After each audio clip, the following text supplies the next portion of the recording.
Bonjour à toutes et à tous, bienvenue sur la chaîne de la CPTS Lyon 8e. Nous vous proposons aujourd'hui un podcast sur la thématique des violences sexistes et sexuelles. Notre question du jour, comment la sensibilisation aux violences sexistes et sexuelles influence-t-elle les pratiques des professionnels de santé? Quels défis rencontrent-elles? Quels sont les changements visibles? Y a-t-il encore des choses à faire?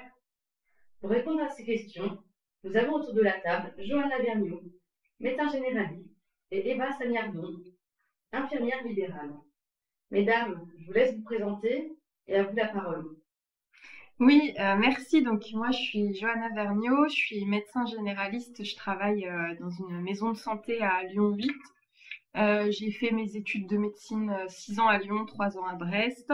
Et du coup, je suis diplômée depuis 2017. J'ai remplacé pendant 3 ans et ensuite, je me suis installée depuis septembre 2020 et je suis en maison de santé pluriprofessionnelle depuis mai 2022.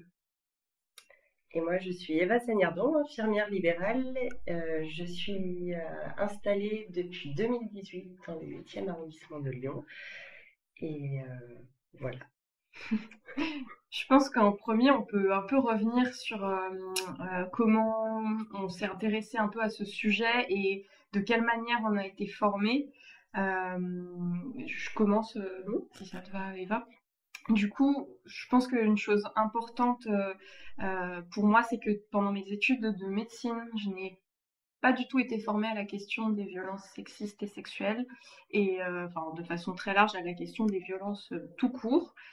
De mémoire, il me semble que dans une option, enfin on avait des cours optionnels et j'avais un cours optionnel qui était sur des thématiques en rapport avec la médecine générale, parce que je savais déjà que j'allais être généraliste. Et on avait eu peut-être 2 heures justement sur la question des violences. Alors c'est très très vague, euh, donc voilà, c'était pas quelque chose de très complet.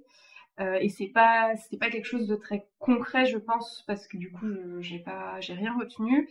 Et c'était, voilà, c'était pas du tout détaillé. Et après, sur mon cursus d'internat, je n'ai jamais eu le moindre cours, le moindre séminaire.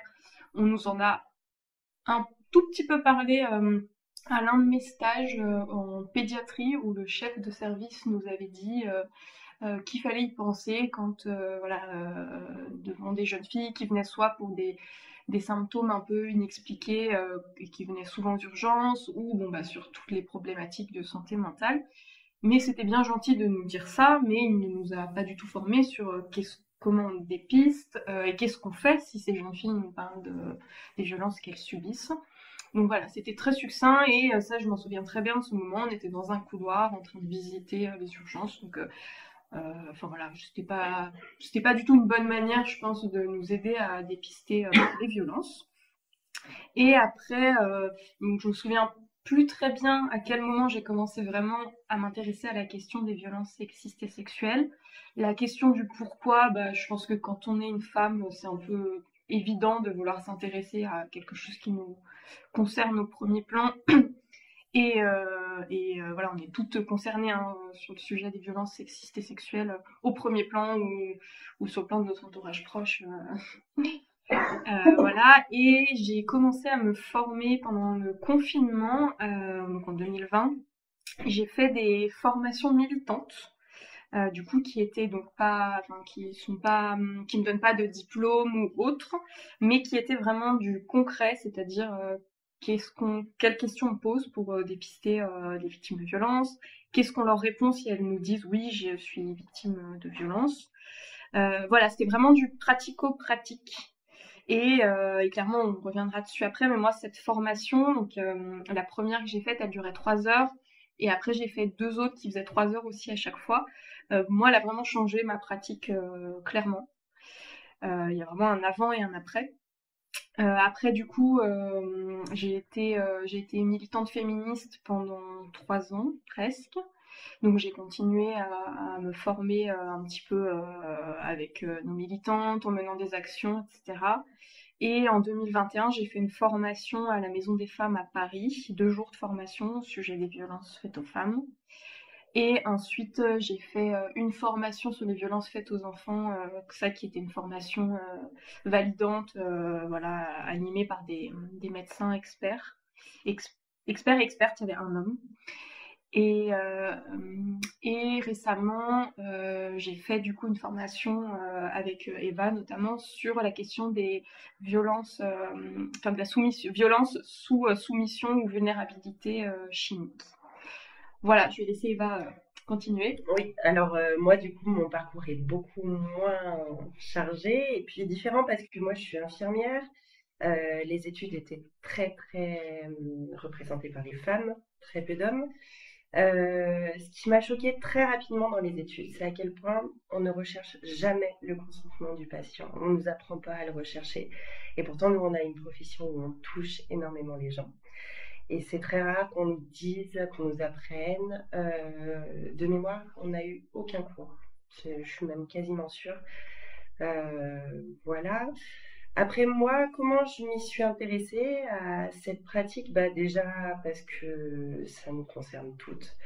Je pense, malgré les sondages, qu'on est 100% de femmes touchées à un moment dans sa vie par des violences sexistes et malheureusement sexuelles. Et ce qui a beaucoup changé, c'est que je suis devenue maman de 2 filles. Et à partir de ce moment-là, ben, on se pose les questions, voilà, on sait ce qui nous est arrivé, on a vu des choses dans notre métier et on a peur de ce qui peut arriver ensuite. Donc, ben, moi, j'ai commencé à me renseigner toute seule, entre guillemets, ou avec mon mari qui est très militant sur ce point-là. Donc, j'ai commencé voilà, à me renseigner un peu plus en perso. Et puis, avec la création de la CPTS et du groupe de travail, je pense qu'on en parlera plus tard, dirigé par Johanna, bah, du coup, je me suis dit, allez, il faut qu'on se lance de manière un petit peu plus officielle. Et donc, j'ai suivi la formation sur les soumissions et vulnérabilités, la prévention des soumissions et vulnérabilités chimiques. On nous a enfin, on a appris pas mal de choses quand même dessus. Et voilà, et du coup, maintenant on a le groupe de travail, on a des formations, mais je pense qu'on en parlera un petit peu plus tard. Je pense qu'on peut Ouais. parler peut-être maintenant de l'origine du groupe. À la base, quand on a lancé le groupe de travail, c'était il y a plus d'1 an, et c'était une volonté donc de la directrice de la CPTS qui était du coup qui est une femme, donc forcément qui s'intéressait à la question. Bon, il y a des femmes qui ne s'y intéressent pas, mais le fait d'être une femme fait que souvent on est déjà un petit peu sensibilisé, malheureusement. Et du coup, voilà, elle a su, je sais plus par une personne qui travaille en commun avec elle et avec moi, que du coup, bah, moi j'étais militante à l'époque. Et donc voilà, on avait eu un échange téléphonique où elle m'avait dit, bah moi j'aimerais vraiment qu'on fasse quelque chose. À ce moment-là, on a monté un groupe de travail, mais du coup, c'était vraiment basé un peu sur du bénévolat, c'est-à-dire on n'avait pas de financement pour lancer ce groupe, c'était vraiment juste de la bonne volonté. Et on a commencé à élaborer une grille de repérage pour aider les professionnels de santé à repérer des femmes victimes de violences. Donc on s'est réunis avec quelques professionnels de santé à l'époque. Il y avait surtout des infirmières, du coup. Et voilà, on discutait un petit peu de qu'est-ce qui peut nous aider à repérer des violences. Et après, on a mis en place un protocole sur quand on a repéré, qu'est-ce qu'on fait ensuite, voilà, selon des degrés d'urgence. Si on estime que la femme, par exemple, elle va peut-être se faire tuer ce soir, c'est pas la même chose que s'il y a des violences, par exemple, qui sont verbales, c'est pas moins grave, mais on se dit qu'elle va pas mourir, enfin qu'il n'y a pas de risque de mort, même si en pratique, on sait vraiment, enfin, on peut jamais trop prédire. Où là, on se dit, bah, ça va plus être comment on l'accompagne, comment on lui fait comprendre que ce qu'elle subit n'est pas normal, etc. C'est pas le même, c'est deux cas de figure qui sont très différents. Et donc voilà, on a décidé de mettre, de flécher un petit peu des parcours et des prises en charge. Et à côté de ça, j'ai on va dire, réuni plein d'informations pour monter un annuaire en fait des ressources, parce qu'il y a beaucoup de ressources en fait concernant les violences. Mais ce que m'avaient dit mes collègues, c'est que eux, il leur manquait quelque chose j'ai besoin de ça, quelle association je contacte, quelle structure. Donc j'ai tout réuni dans un annuaire et j'ai classé en j'ai besoin d'un accompagnement, j'ai besoin d'un soutien juridique, j'ai besoin d'un hébergement, etc. Voilà. Et donc ensuite, on a réussi à avoir un financement du coup pour ce groupe de travail qui a pu prendre un petit peu plus d'ampleur. On est, je sais plus combien maintenant dedans. 8. Il y a des infirmières, il y a des orthophonistes, il y a une psychologue, il y avait un kiné qui maintenant n'est plus là, mais qui a participé à quelques réunions quand même. Et on a réussi à organiser notre première journée du coup de formation qui aura lieu le 5 avril. Donc c'est toute une journée sur formation des professionnels de santé et des professionnels sociaux au sujet des violences sexistes et sexuelles et des violences faites aux femmes. Pour aider au repérage. Oui, voilà. Repérage, sensibilisation, etc. Et du coup, je voulais qu'on revienne un petit peu sur la question de qu'est-ce que ça a changé dans nos pratiques. En fait, moi, avant de faire cette formation donc militante, je me disais toujours, j'avais bien sûr entendu parler du repérage, je pense que c'était dans la revue Prescrire peut-être, où on nous disait il faut commencer à repérer en posant la question à toutes les femmes, etc. Et moi, à ce moment-là, je me disais, bah oui, mais si je pose la question et que la femme, elle me dit oui, bah qu'est-ce que je fais derrière? Et je me disais, en fait, du coup, je préfère ne pas poser la question que de me retrouver en difficulté et peut-être de faire des choses qu'il ne faut pas faire. Parce que finalement, les mots, c'est important. Et je me dis, si je n'utilise pas le bon vocabulaire ou que... Enfin voilà, je voulais pas faire plus de mal que de bien. En pratique, c'est prouvé qu'en faire du dépistage systématique, même si au final, derrière, on est un peu maladroit, du moment qu'en fait, on est dans l'empathie et dans l'écoute, on ne fera pas de mal. Mais en tout cas, voilà, moi, j'avais vraiment peur de ça et puis me retrouver moins en difficulté. Et à partir de ce moment-là où, en fait, en formation, on nous a appris des choses, mais très simples, enfin, qui sont simples, mais qui finalement ne sont pas tant que ça, ou parfois juste de dire à la personne déjà d'écouter et de lui dire je te crois, enfin nous je vous crois dans le cadre professionnel, c'est bien de m'en avoir parlé, pouvoir nommer, dire en fait ce que vous subissez c'est pas normal, pouvoir dire que c'est la personne violente, donc le conjoint violent ou l'ex-conjoint qui est coupable. Et en fait, c'est des choses qui paraissent simples, mais beaucoup de victimes, elles ont parfois jamais entendu ces mots, en fait. Et des fois, elles en ont même jamais parlé. Et du coup, à partir de ce moment-là, je me suis sentie mieux armée déjà pour recueillir les témoignages. Et après, au fil du temps, j'ai appris à connaître les structures qui pouvaient les accompagner en plus de moi. Et plus on pratique, on va dire, plus après on a des réflexes de savoir un petit peu hiérarchiser s'il y a urgence ou pas, etc. Je sais pas, après toi, Eva. Moi, c'est un petit peu différent dans ma profession, enfin, en tous les cas, dans les situations que j'ai rencontrées.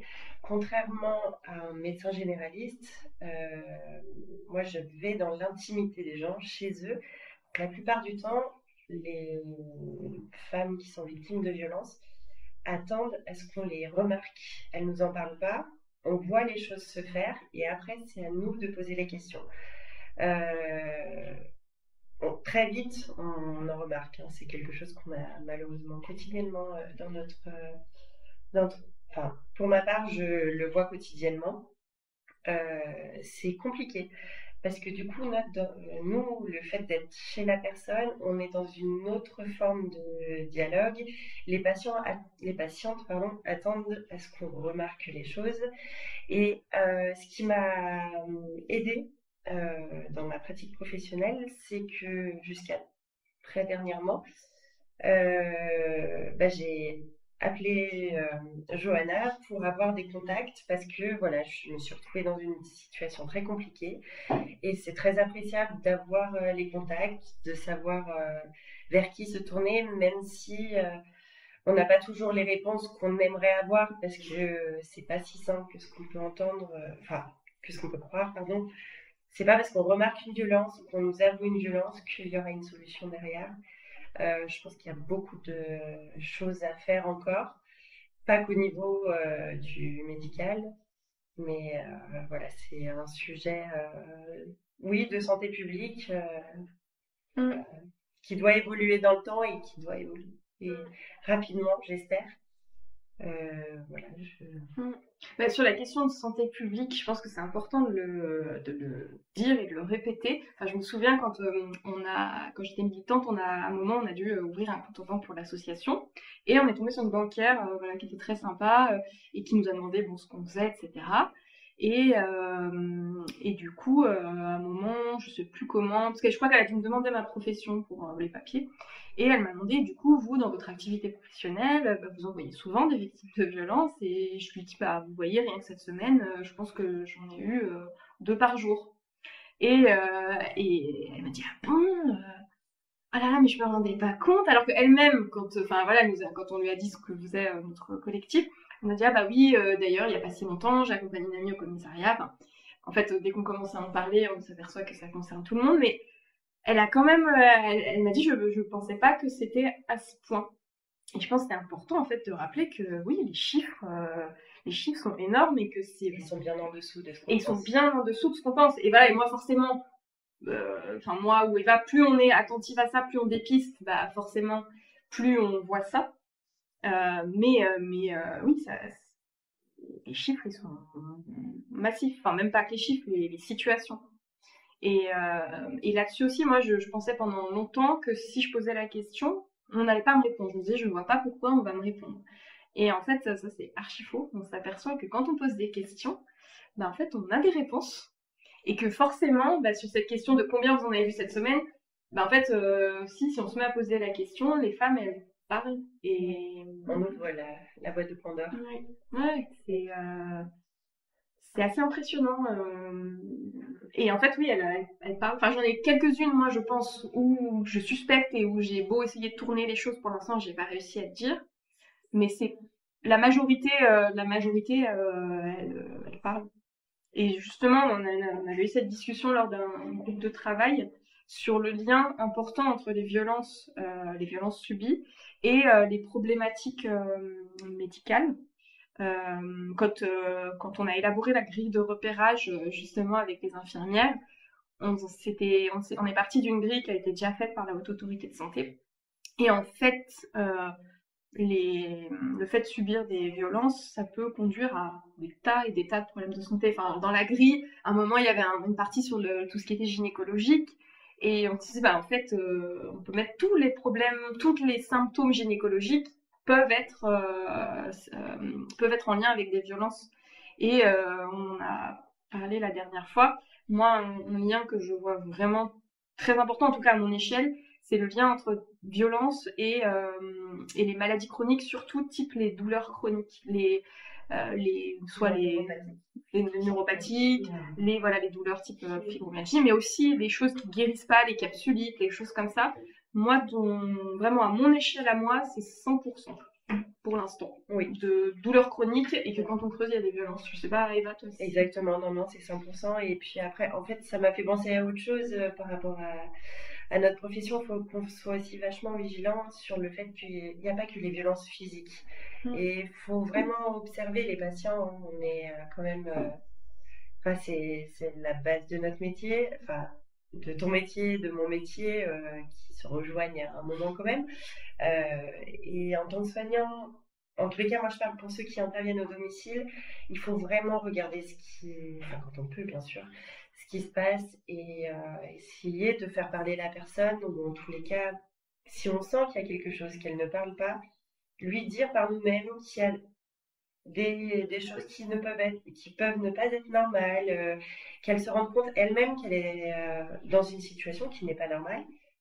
Et à force de parler, peut-être que ça la fera parler aussi. Voilà, de la religion. Ça m'a fait penser. J'ai rebasculé un peu en arrière par rapport à ce que tu disais.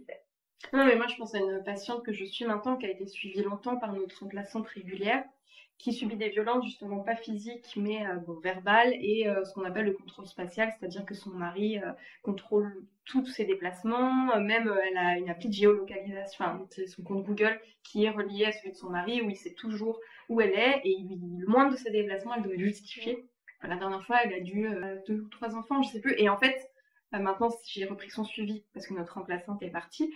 Mais elle me dit, mais en fait, avant d'en avoir parlé avec votre collègue, j'avais jamais réalisé que c'était pas normal. Elle pensait qu'en fait, c'était comme ça que ça se passait, que c'était ça, être mariée. Puis c'est l'amour. Que c'est l'amour, que après tout, c'est les hommes. Et plusieurs fois, elle me dit, à chaque fois, elle me dit, mais en fait, sans votre collègue, j'aurais jamais réalisé que c'était pas normal. C'est donc d'où l'importance en fait de poser parler. des questions et de parler en fait. Et de remettre au clair la norme. Oui. Voilà. Enfin voilà, ce que je dis souvent aux personnes, surtout nous on travaille avec plein de gens qui ont des cultures différentes, c'est qu'il y a des choses des fois qui sont culturelles, qu'il y a des que chaque couple a son mode de fonctionnement, mais qu'en fait il faut voir si c'est symétrique ou pas. Enfin symétrique. Il faut pas qu'il y en ait un qui soit opprimé. Voilà. Exactement. Parce que je dis par exemple, si votre contrat de couple c'est que vous n'alliez pas ni l'un ni l'autre en boîte de nuit, je dis moi j'ai rien à dire là-dessus, c'est vos règles de vie commune. Ok, mais si c'est madame ne va pas en boîte de nuit et par contre monsieur fait ce qu'il veut, là ça va pas parce que c'est déséquilibré en fait. C'est essayer de faire comprendre la différence entre des règles de vie communes en couple, en famille, et des choses qui sont déséquilibrées. Et c'est là-dessus que c'est pas toujours facile de faire reconnaître aux femmes qu'en fait c'est pas normal. Mais on espère que ça avance aussi. Les mentalités sont quand même un petit peu en train de changer. On rit avec Eva parce que nous forcément on est quand même dans des... Enfin, dès le moment où on est un peu militante, de toute façon ça fait vraiment un tri dans l'entourage. Il y a des personnes qui partent, je pense, et il y a des choses qu'on laisse. Et c'est pas plus mal. Et tant mieux, tant mieux. Donc forcément, après, on est un petit peu dans notre milieu, nous, un peu protégés, je pense. Et c'est dès qu'on se heurte peut-être un peu plus au monde réel, qu'on se dit, ah bah mince, en fait, non. Je sais pas si toi, je sais pas comment toi tu vis ça, si tu trouves que si t'as de l'espoir, si t'as pas d'espoir, si ça dépend des jours. Ça dépend des jours. Clairement, ça dépend des jours, ça dépend des avancées, mais en fait, moi, l'impression que j'ai, c'est quand on fait un pas en avant, on est content 5 minutes et il y en a 5 en arrière qui se passent. Mais voilà, après, c'est des questions. Oui, je pense qu'il y a encore beaucoup, beaucoup de boulot. Et pas que chez les soignants, bien sûr, mais aussi chez les soignants. Et est-ce que tu sais si maintenant, dans la formation des IDE, enfin des infirmières, il y a des choses sur les violences, des cours ou des formations? Très sincèrement, je ne veux pas dire de bêtises. Je pense qu'ils ont dû mettre des options, comme tu disais. J'ose espérer qu'ils ont fait au moins 1 heure ou 2 de formation sur 3 jours. Moi, à l'époque, il n'y avait rien du tout. Et je te dis, moi, très vite dans mes études, ce qui m'avait choqué, c'est à quel point on ne demande pas le consentement aux gens avant de faire. Nous, en tant qu'infirmiers, on fait quand même des actes qui peuvent être, qui sont invasifs. On touche la personne quand elle ne peut plus rien faire, les soins d'hygiène, les choses comme ça. Enfin, on touche vraiment la personne.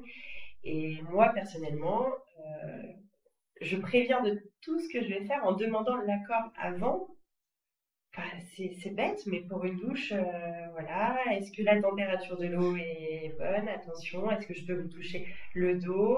On commence par des zones où voilà, les bras, où ils peuvent voir. Et puis après, on demande est-ce que vous êtes capable de faire ou est-ce que voilà, la toilette intime ou parce que petite toilette, c'est... Oui, ça veut rien dire. Mais voilà, il faut... et je pense que c'est pareil pour les médecins. Déjà, notamment à une formation que j'avais faite, enfin c'était pas une formation, mais une conférence que j'avais faite sur les violences obstétricales et gynécologiques. Une des militantes avait dit il faut que le médecin traitant soit en permanence en train de demander l'accord à la personne avant qu'elle se déshabille. Bien qu'elle se fasse examiner, elle sait qu'elle vient pour ça, mais c'est important de considérer la personne et de lui dire est-ce que vous pouvez vous déshabiller et lui laisser l'intimité pour s'il n'y a pas de paravent parce que voilà, la salle n'est pas faite pour, et le médecin, j'avais trouvé cette intervention super, le médecin se retourne et demande est-ce que c'est bon, je peux venir? Et je trouve ça normal, génial, mais ça doit être normal. Et c'est vrai que j'y avais pas pensé, moi, en tant que patient. Bon, le médecin, il est déshabillez-vous, ou un gynécologue, oui, on sait qu'on vient pour ça, de toute façon, on le fait, et puis, non. il faut le consentement à n'importe quel moment.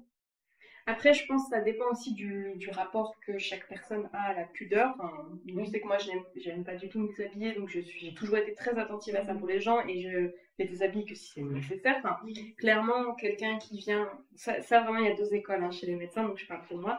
Moi, une personne qui vient pour une angine, je ne la fais pas déshabiller. Enfin, j'écoute quand même le cœur, je prends l'attention. L'attention, ça dépend, des fois, c'est important pour des raisons médicales, parfois, c'est juste parce que je me dis ça rassure la personne, même si moi, ça m'importe peu. Mais voilà, si c'est pour des choses comme ça, j'ai pas besoin, je vois pas l'intérêt de faire déshabiller la personne. Alors, il y a une autre école de médecins qui disent, je veux dire souvent des hommes, non, je pense que des femmes pensent pareil. Faut déshabiller les gens, faut toujours déshabiller les gens. Et une fois, j'avais eu cette discussion avec une collègue médecin et je lui ai dit, mais tu sais qu'il y a des personnes qui ne viennent sans doute pas chez le médecin du tout, parce que justement, elles se disent, on va me déshabiller. Alors moi, je me dis, je préfère que la personne, elle vienne me voir, qu'elle sache que si elle a pas envie de se déshabiller, c'est ok, mais qu'elle continue à venir me voir. Et oui, mais on va passer à côté de quelque chose. En vrai, c'est un peu deux écoles, ça qui C'est marrant ce que tu dis parce que bon, je pense pas avoir le droit de citer une série, mais si j'ai le droit. La série Scrubs, qui est très drôle dans le milieu médical, mais il y a un épisode où justement il parle de ça et où il y a un des médecins qui fait dès que le patient rentre, voilà, c'est un homme bien sûr, dès que le patient rentre. La première chose qu'il dit avant bonjour, c'est enlever votre pantalon. Bah, c'est exactement ça en fait. C'est voilà. Ça m'a fait rire parce que l'épisode en lui-même est assez comique. Oui. Mais il traite de ça justement, de la pudeur. C'est vrai que pour une angine ou une otite, voilà. Moi, je pense qu'il n'y a pas de nécessité à se déshabiller. C'est ça. Puis la pudeur, je sais pas, pour moi, c'est aussi une marque de respect envers la personne et de demander. Je sais que moi, pour certaines choses, parfois, typiquement le truc, les hémorroïdes, les choses comme ça, je demande aux gens, je dis, est-ce que vous voulez que je regarde? Il y en a qui vont dire, bah oui, ça me rassure que vous regardiez. Et il y en a d'autres qui disent, bah si c'est pas indispensable, je préférerais pas. Mais en effet, si c'est pas indispensable, je leur explique. Je peux leur dire, bah si je regarde, ça va me permettre de ci ou de ça, mais sinon, si je suis pas inquiète, on peut aussi faire comme ça, et si ça passe pas, je regarderai la prochaine fois. C'est déjà arrivé que des gens m'amènent des photos aussi, en disant, je préfère vous montrer la photo, ça me gêne moins. Ok, il n'y a pas de souci, je m'adapte. Voilà. Après, si vraiment on a besoin que les personnes se déshabillent pour une raison, bah, on explique. Oui. Et puis, de toute manière, le patient vient sachant ce qui va se passer. Donc, si on explique, on rassure, c'est mieux pour tout le monde, en fait. Homme ou femme, là, je pense.